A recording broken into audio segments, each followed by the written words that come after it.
Joel capítulo 2, os versículos 12 até o de número 27. Presta atenção.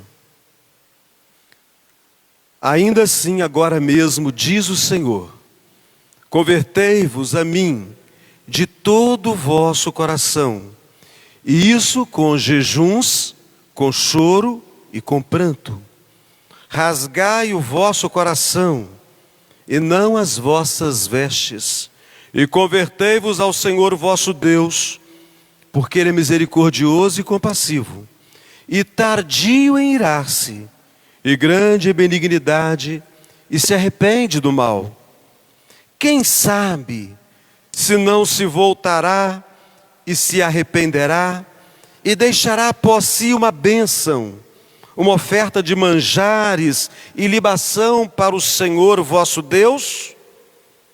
Tocai a trombeta em Sião, promulgai um santo jejum, proclamai uma assembleia solene, congregai o povo, santificai a congregação, ajuntai os anciãos, reuni os filhinhos e os que mamam, saia o noivo da sua recâmara e a noiva do seu aposento. Chorem os sacerdotes, ministros do Senhor, entre o pórtico e o altar, e orem. Poupa o teu povo ao Senhor, e não entregues a tua herança ao opróbrio, para que as nações façam escárnio dele. Porque hão de dizer entre os povos, onde está o seu Deus?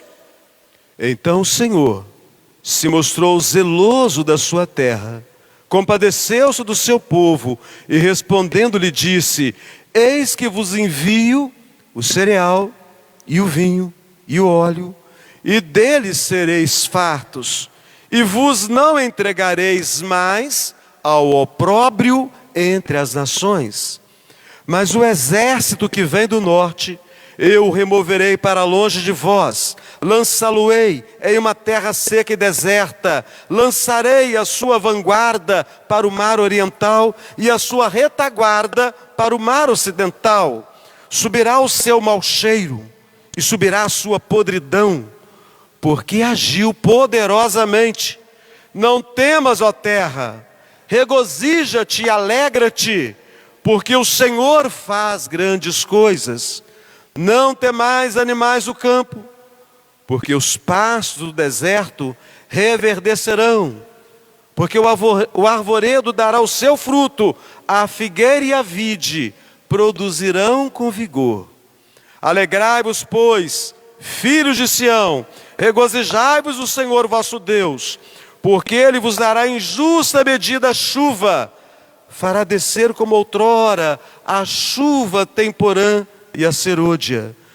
As eiras se encherão de trigo, e os lagares transbordarão de vinho e de óleo. Restituir-vos-ei os anos que foram consumidos pelo gafanhoto migrador, pelo destruidor, pelo cortador, o meu grande exército que enviei contra vós outros. Comereis abundantemente e vos fartareis e louvareis o nome do Senhor vosso Deus, que se ouve maravilhosamente convosco, e meu povo jamais será envergonhado. Sabereis que eu estou no meio de Israel, e que eu sou o Senhor vosso Deus, e não há outro, e o meu povo jamais será envergonhado. Bondoso Deus, graças damos a Ti, pela palavra santa.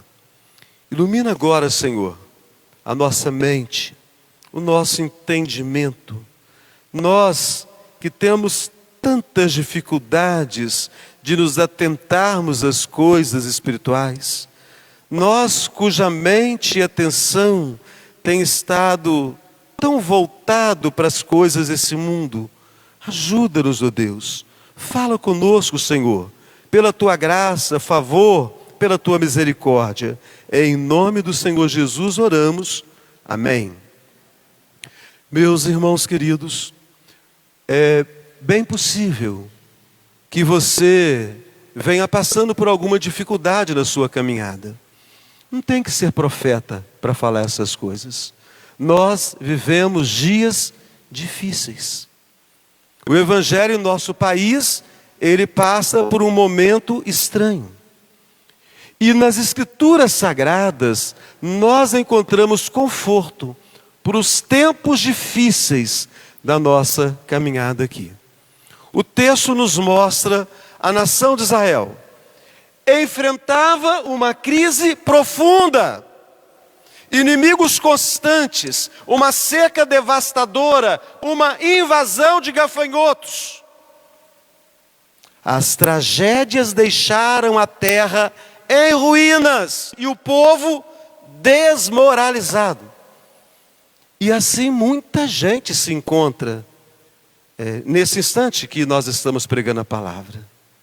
De repente até aqui entre nós, ou entre aqueles que estão em casa, ou que vão ouvir este sermão pelos próximos dias, um sentimento de ruína, um sentimento de desmoralização. E nós perguntamos, mas o que eu estou fazendo de errado? Meus irmãos, o que Israel estava fazendo de errado? Qual era o pecado que eles estavam cometendo? O pecado específico não nos é mencionado aqui.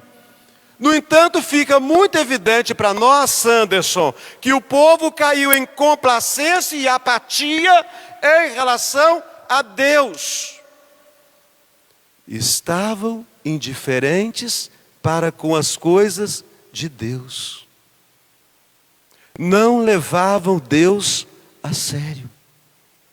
E aí, meus irmãos? Noite de batismo, noite de Santa Ceia, temos sido indiferentes em relação às coisas do nosso Deus? Não temos levado Deus suficientemente a sério? Não temos considerado com cuidado a sua palavra ministrada a nós tempo após tempo? Deus utilizou a natureza e inimigos como meio de julgamento divino para falar ao seu povo, a fim de despertar os seus corações acerca do que eles estavam fazendo de errado. Ler os profetas é uma leitura desafiadora. Os profetas eram usados por Deus para despertar o sentido das pessoas, do povo, dos seus ouvintes. A palavra hoje pregada a nós, ela tem como objetivo despertar os nossos sentidos. A forma como os profetas eram usados por Deus são diversas e muito interessantes. Nós vimos que o profeta Jeremias, eu estou aqui de olho no Cícero, lembro da brincadeira que fiz semana passada, né? Recebeu um chamado estranho. Deus deu a ordem a ele para que não se casasse, para que o povo observasse que alguma coisa errada estava acontecendo. O moço, na idade dele, já deveria estar casado, ou preocupando-se com isso. No entanto, permanecia solteiro. Deus estava despertando os sentidos do povo, porque a vida do profeta, ela falava ao povo o que Deus estava querendo alertar a eles. O profeta era o instrumento de Deus visível para que o povo entendesse a vontade de Deus para as suas vidas. Semana passada foi pior, né? O profeta Oséias. Eu prefiro ficar solteiro. Deus deu ordem a ele para que se casasse com uma prostituta.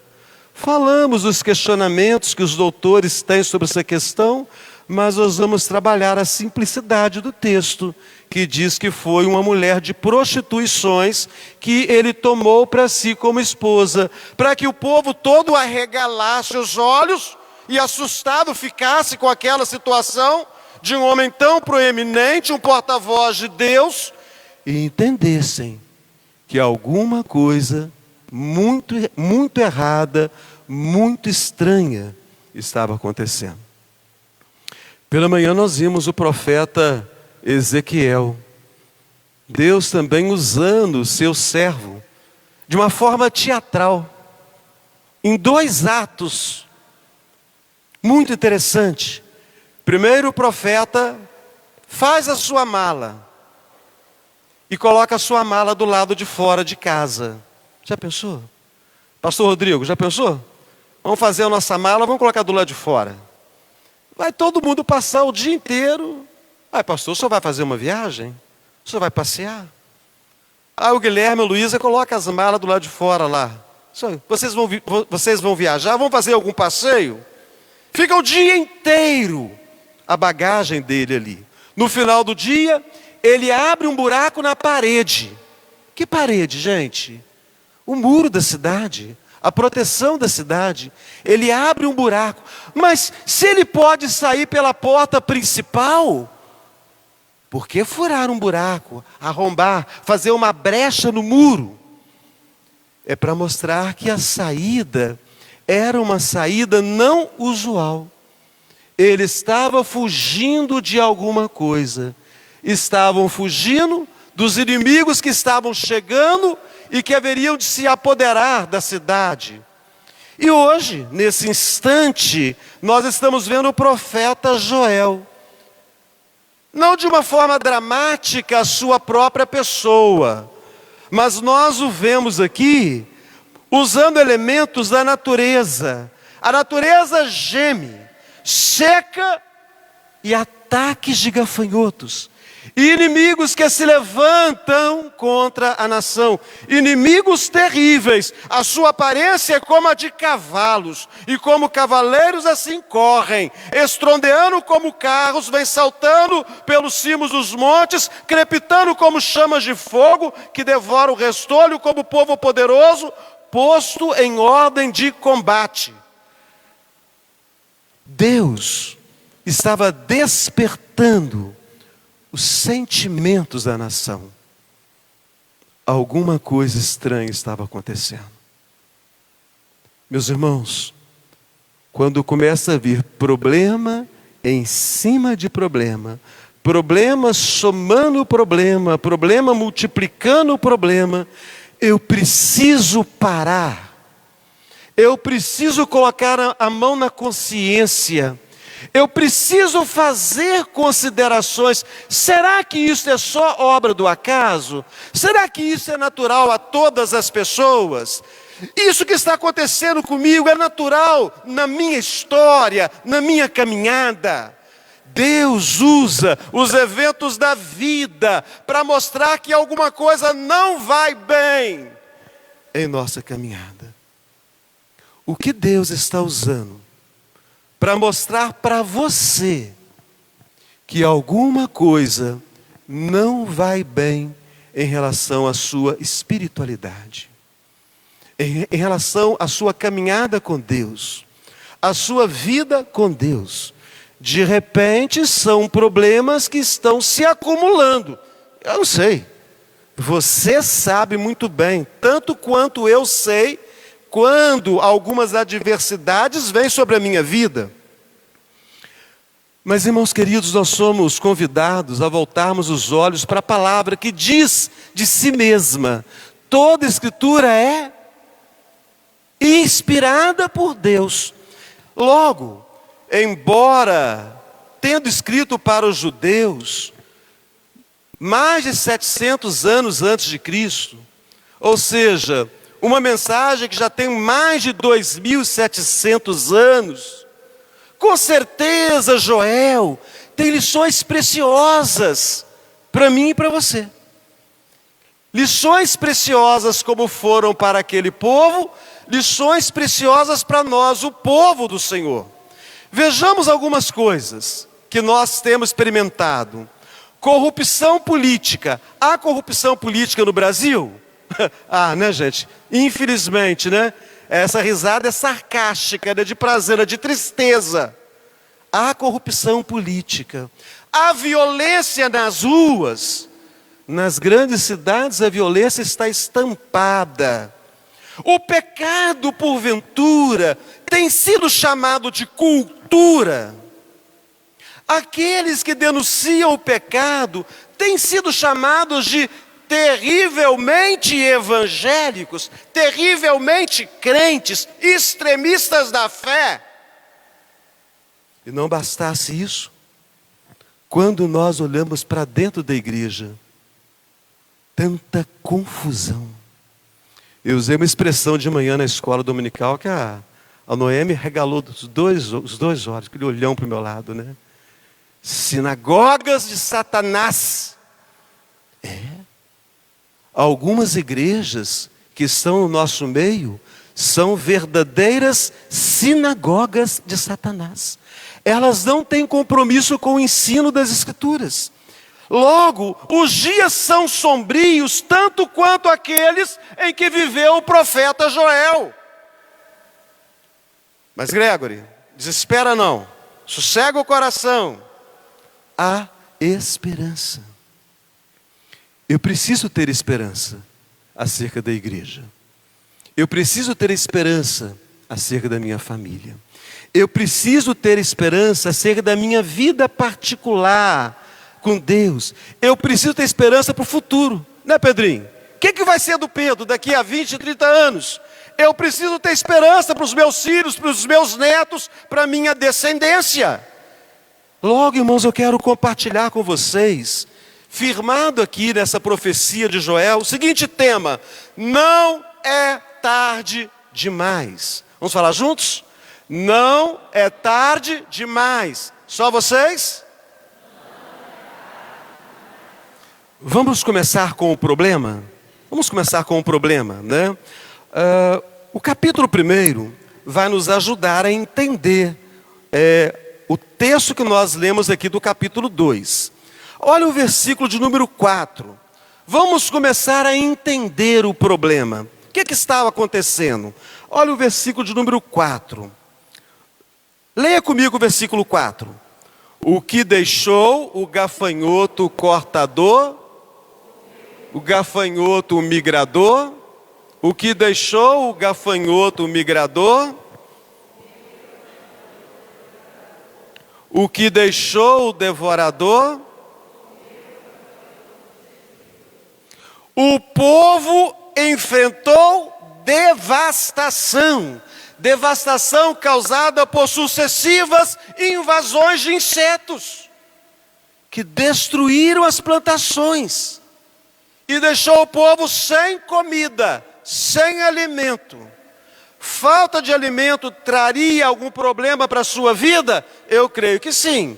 É muito bom sabermos que há fartura em nossa casa, que as latas estão cheias de mantimento. Vamos continuar observando o tamanho do problema. O versículo de número 6. O versículo de número 6. Vamos ler juntos?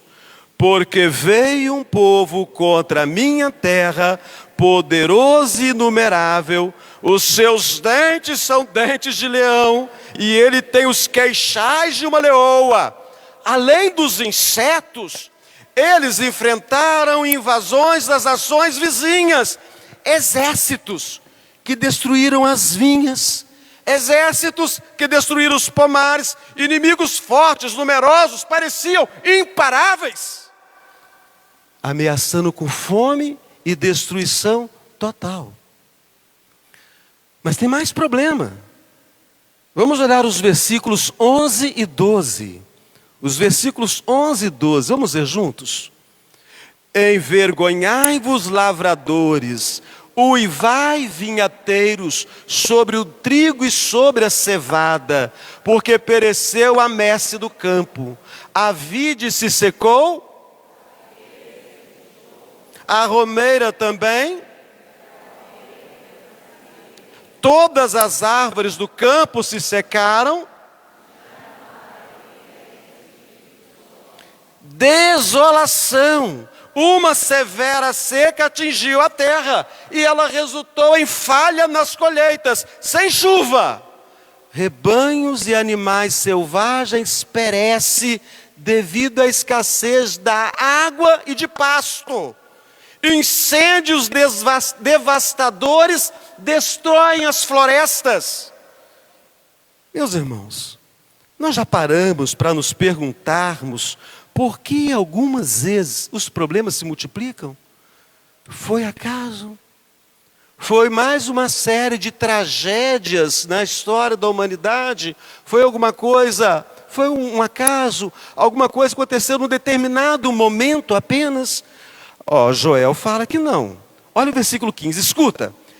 Ah, que dia! Porque o dia do Senhor está perto, e vem como assolação do Todo-Poderoso. Ah, que dia! Joel, meus irmãos, está destacando para nós que nada aqui foi acidental. Todas as adversidades eram o julgamento de Deus sobre a terra. O povo em rebelião enfrentava as consequências. Joel chama esses problemas de o dia do Senhor. Era o juízo de Deus por causa dos pecados cometidos pela nação. Agora, irmãos, pensemos nós no pecado e no mal desenfreados nesse mundo que nós estamos vivendo, né, Rafaela? Pensemos agora, vamos trazer à memória o pecado e o mal desenfreado nesse mundo que nós estamos vivendo. Nós estamos vivendo aquilo que o profeta Isaías disse da geração que chama ao mal de bem e ao bem de mal. Vivemos uma sociedade que protege o ímpio. Vivemos uma sociedade que pune o justo. Não tem dúvida de que nós estamos sob o terrível julgamento de Deus. Irmãos, nós podemos ver isso na sociedade. E o mais devastador de tudo é que nós temos visto isso dentro das nossas igrejas. Pregadores que não estão comprometidos com o ensino da palavra. Vez por outra, a gente faz algum gracejo, né? Mas pastor, é tudo ruim de piada, né, pastor? Tudo é fraco de piada, né? Vez por outra faz algum gracejo. Mas dedicar os momentos do púlpito a muitas brincadeiras, para que as pessoas possam sorrir e se alegrar, e ir para casa, nossa, hoje eu estou bem, amanhã, segunda-feira, eu ri muito hoje eu me diverti demais. Meus irmãos, esse não é o papel do culto. Pastores e pregadores sem compromisso com a palavra de Deus estão alimentando não ovelhas, estão alimentando bodes. E tem ovelha que virou bode há muito tempo. Toda ovelha que deixa de seguir uma igreja comprometida com a Escritura para seguir um lugar onde se sente bem. O visitante, nós amamos você, tá? Nosso desejo é que a igreja, quando for lá para baixo, para confraternização lá embaixo, ela dê um abraço apertado em você. Aquele abraço tão gostoso, você fala assim, eu vou ter que voltar aqui semana que vem nessa igreja. Mas se isso não acontecer, eu e você estamos comprometidos com o ensino das Escrituras. Nós estamos aqui para aprendermos o que a Bíblia ensina. O que Deus falou para o povo do passado tem sentido ainda para nós hoje. Aquilo que o profeta falou para mexer com os sentidos do povo é falado hoje, Sócrates, para mexer também com os nossos sentidos. E o que nós temos visto, irmãos, é que muitos crentes perderam o fogo do Espírito. Muitos crentes perderam o poder de Cristo. Muitos crentes perderam o desejo pelas coisas de Deus. Tem-se tempo para tudo o que é importante. Mas para Deus não é da mesma medida. E daqui a pouco, o texto base da Santa Ceia é sempre a carta de Paulo aos Coríntios, e aquele momento quando fala assim, examine-se o homem a si mesmo. Nós vamos tomar a ceia daqui a pouquinho. Então eu gostaria que você pensasse nesse instante, no tempo que você tem dedicado à Bíblia. No tempo que você tem dedicado à oração, no tempo que você tem dedicado aos trabalhos regulares da igreja da qual você é membro, no tempo que você tem dedicado à pregação da mensagem do Evangelho, que é uma ordem que Jesus deu para você e para mim. Para ajudar um pouco, vamos fazer o seguinte: vamos pensar no tempo que nós dedicamos ao nosso trabalho. Quanto tempo você dedica ao seu trabalho? Geralmente um trabalhador assalariado tem um contador ali, 44 horas. 44 horas semanais. 44, 45, né? 44 horas semanais. A 10ª parte disso, 4 horas e 40 minutos. 4 horas e 40 minutos. 4 horas e 40 minutos é a soma da escola dominical, é a soma do culto domingo à noite, do estudo bíblico na terça-feira e da reunião de oração da quinta-feira. Sabia disso? É a 10ª parte do trabalho. Se nós dedicássemos pelo menos a 10ª parte do nosso tempo para Deus, com a mesma intensidade que nós dedicamos ao nosso trabalho, meus irmãos, como seríamos conhecedores das Escrituras Sagradas. Deixa o trabalho de lado. Vamos pensar numa coisa mais agradável, né? Trabalho é agradável, mas para alguns não é, né? Vamos pensar na coisa, um hobby. O que você gosta de fazer? Fora o trabalho, todo mundo tem um hobby, né? Uma coisa que faz para poder desestressar um pouquinho, né? Aquilo que, para poder esquecer um pouquinho da fadiga do trabalho, né? Eu pergunto a você, se você não vai gastar 44 horas no seu hobby, correto? Você não vai gastar, né, Maico? 44 horas no trabalho. No hobby, infelizmente, não é isso tudo que a gente gasta. Se nós dedicássemos o mesmo tempo que nós dedicamos às coisas que nos dão prazer, se nós dedicássemos para as coisas espirituais, Késia, que tipo de crente que nós seríamos? Nós seríamos um pouco mais evoluídos, com certeza. Presta atenção, eu não estou tolhendo você de trabalhar nem de se divertir. O pastor falou que, né, vão para a igreja, vão parar de trabalhar e ninguém vai divertir. Não estou falando nada disso. Eu estou convidando você a dar um pouco mais de você para o reino de Deus. O pastor, ele é exagerado nas declarações dele. Meus irmãos, as minhas declarações são as declarações da Bíblia. Escuta, em casa você procura. Quando Paulo escreveu aos Filipenses, Paulo disse assim no capítulo 1: porquanto para mim o viver é Cristo e o morrer é lucro. Será que eu e você temos feito de Cristo a razão da vida e da morte? Eu creio que não.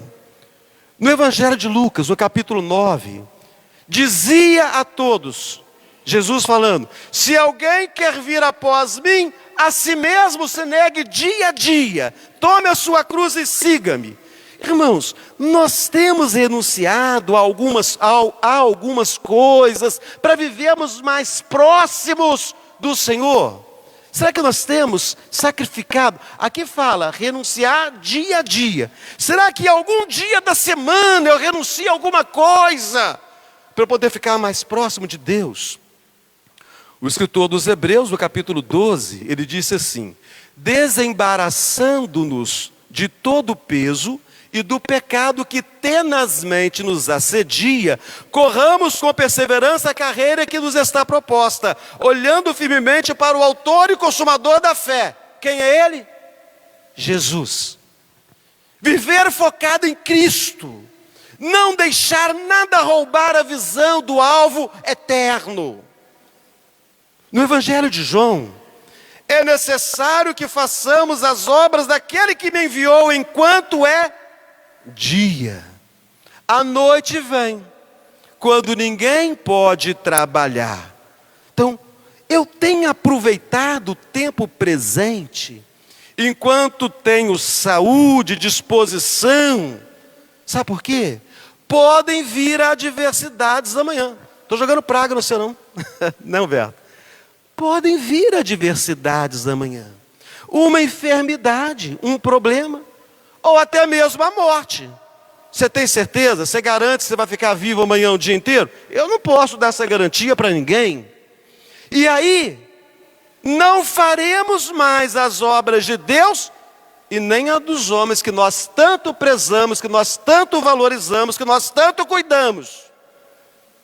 E para mostrar que não é um pastor terrivelmente evangélico, mas é a Bíblia, o texto que todos vocês sabem de cor. Mateus 6,33. Vamos falar juntos? Buscai, pois, em primeiro lugar o reino de Deus e a sua justiça, e todas as outras coisas.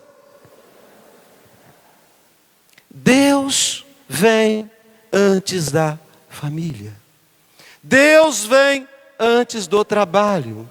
Deus vem antes das diversões da vida. E quando é assim, a família, o trabalho e as diversões passam a ter um sentido mais profundo na nossa caminhada.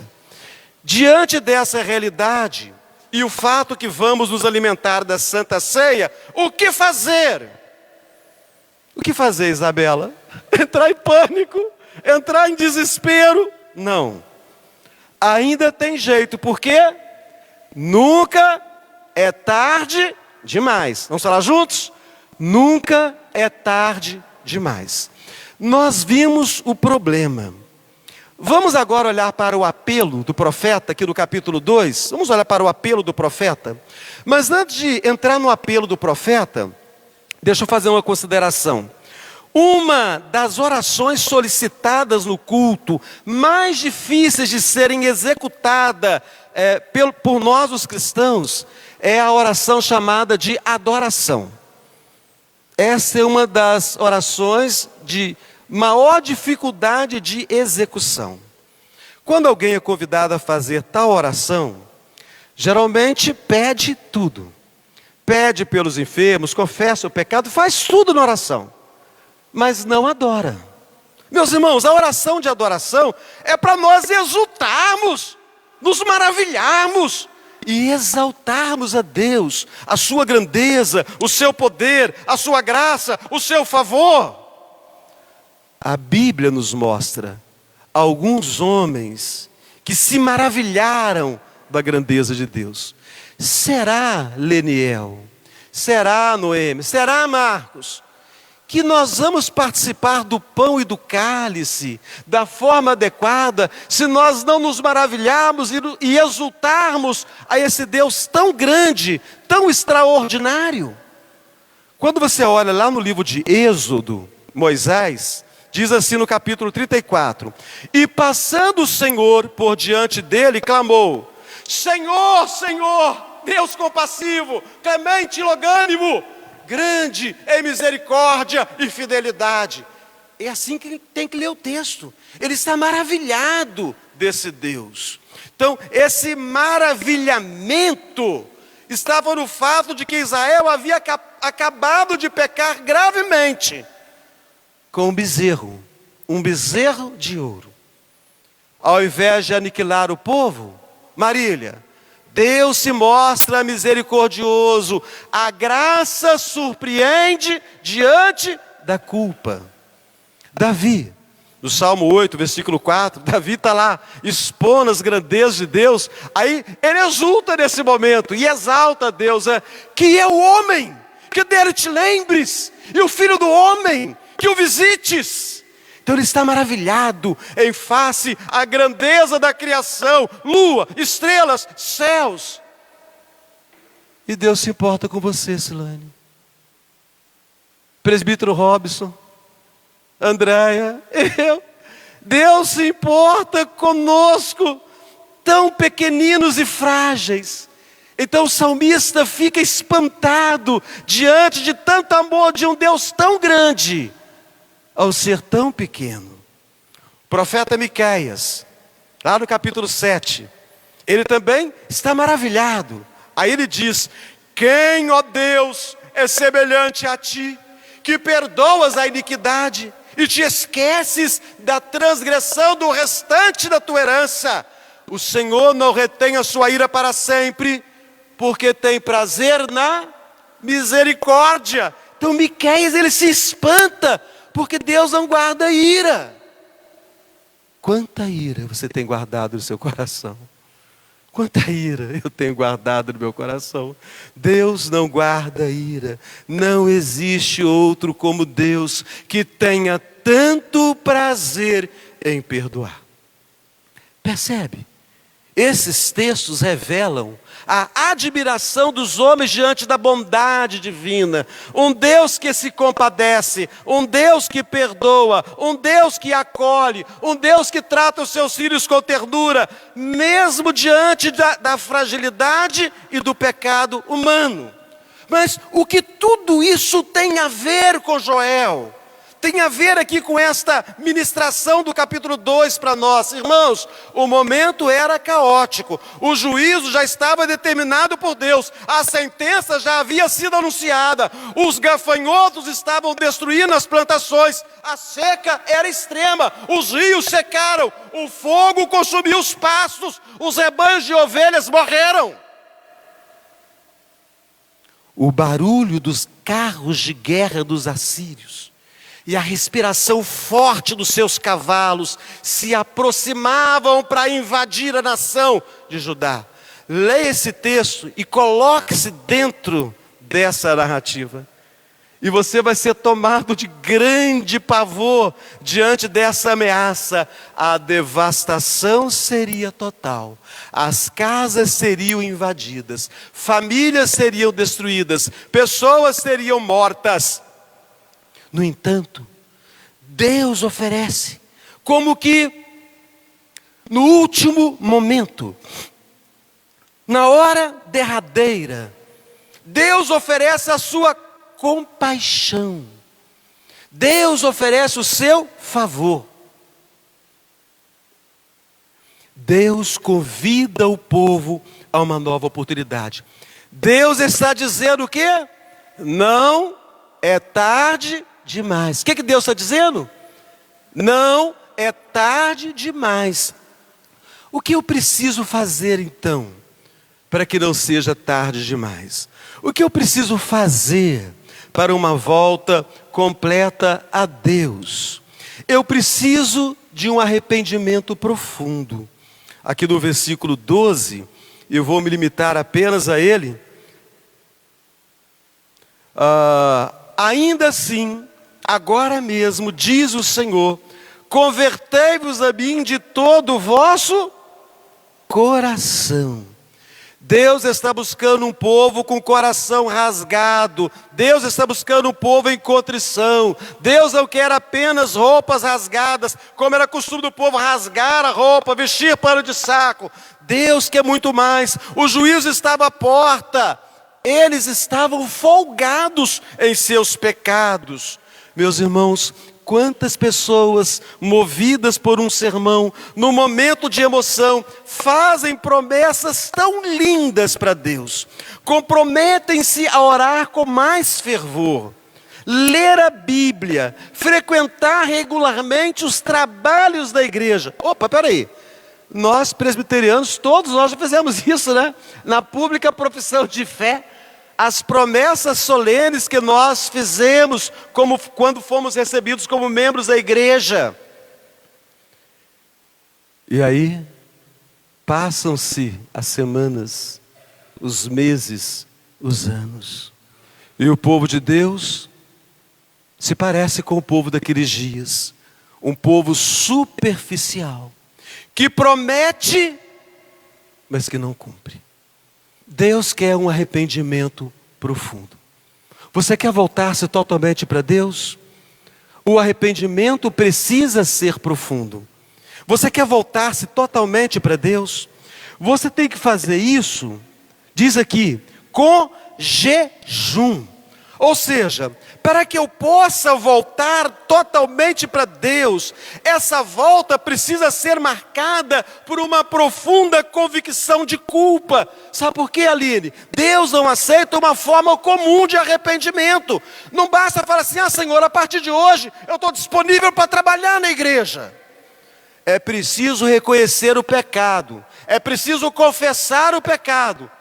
E quem jejua tem pressa. Quem jejua está dizendo que a volta de Deus, que a volta para Deus é mais importante e mais urgente que o sustento do corpo. O que eu preciso fazer, Alessandra, para uma volta completa a Deus? Eu preciso que essa volta seja, meus irmãos, com quebrantamento. Aqui fala, com choro e com pranto. Com choro e pranto. Uma volta sincera precisa ser com lágrimas. O arrependido precisa chorar. Choro de tristeza por causa do pecado. Choro de tristeza por não ter vontade de ler a Bíblia. Choro de tristeza por não orar nas madrugadas pela sua família. Choro de tristeza por não ter tempo para o trabalho. Choro de tristeza por ter mais tempo para os prazeres da vida do que para as coisas de Deus. E o que nós vemos, gente? Um povo que tem os olhos secos. Você chora pela vitória do seu time de futebol. Ainda mais se for a vitória do Vasco. Você chora pelo seu time de futebol. Você chora por um filme bonito, um filme romântico, né? Então você chora por um filme romântico. Você chora, gente, tendo uma eleição, pelo seu candidato que foi eleito, você chora por ele também. Mas você não chora por causa do mal que você causa aos outros. Nós não choramos por causa do pecado que nós praticamos. Nós não choramos por vivermos uma vida tão relaxada, quando poderíamos estar fazendo grandes coisas para Deus. Quantos irmãos e irmãs, membros da igreja, poderiam estar avançando e fazendo tantas coisas? A seara é grande. Os trabalhadores são tão poucos. Vamos concluir aqui, irmãos.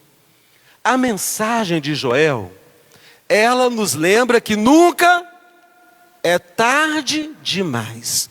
Nunca é tarde demais. Ainda há tempo para termos igrejas fundamentadas nas Escrituras. Igrejas que sejam igrejas de Cristo. Ainda há tempo para os nossos membros de uma vida rasa, fraca, sem intimidade, sem experiência com Deus. Dá tempo desses membros tornarem-se na igreja elementos vitais para o bom andamento da obra do Senhor. A pergunta é: eu quero experimentar esse avivamento? O problema é que esse avivamento começa em mim. Então eu tenho que sentir o poder de Deus em meu coração, para que eu possa ter autoridade para pregar a Ele como Senhor e Salvador. Em resumo, uma volta completa para Deus exige que eu me volte para Ele com profundidade, com todo o meu ser. Amarás o Senhor teu Deus de todo o teu coração, de toda a tua alma, com todo o teu entendimento, com todas as tuas forças. Eu preciso voltar, meu Deus, com urgência, com jejuns. Eu preciso começar a abandonar as coisas dessa vida aqui e me envolver mais com as coisas de Deus. E eu preciso voltar-me para Deus com choro, com pranto, com lágrimas. Eu preciso chorar de tristeza quando eu olho para a minha vida e vejo o que eu sou e o que eu poderia ser. Hoje, se ouvirdes a sua voz, não endureçam o coração, como na rebelião, durante o tempo da provação no deserto. Não deixe a decisão de uma vida plena em Cristo para amanhã. Amanhã pode ser muito tarde. Encerrando com o apóstolo Paulo aos Romanos, no capítulo 13, à medida que a noite avança e o dia se aproxima, devemos abandonar as obras das trevas e nos revestirmos da armadura da luz. Hoje é o dia favorável. Hoje é o dia de salvação. Hoje é o dia de restauração. Porque verdadeiramente com Deus nunca é tarde demais.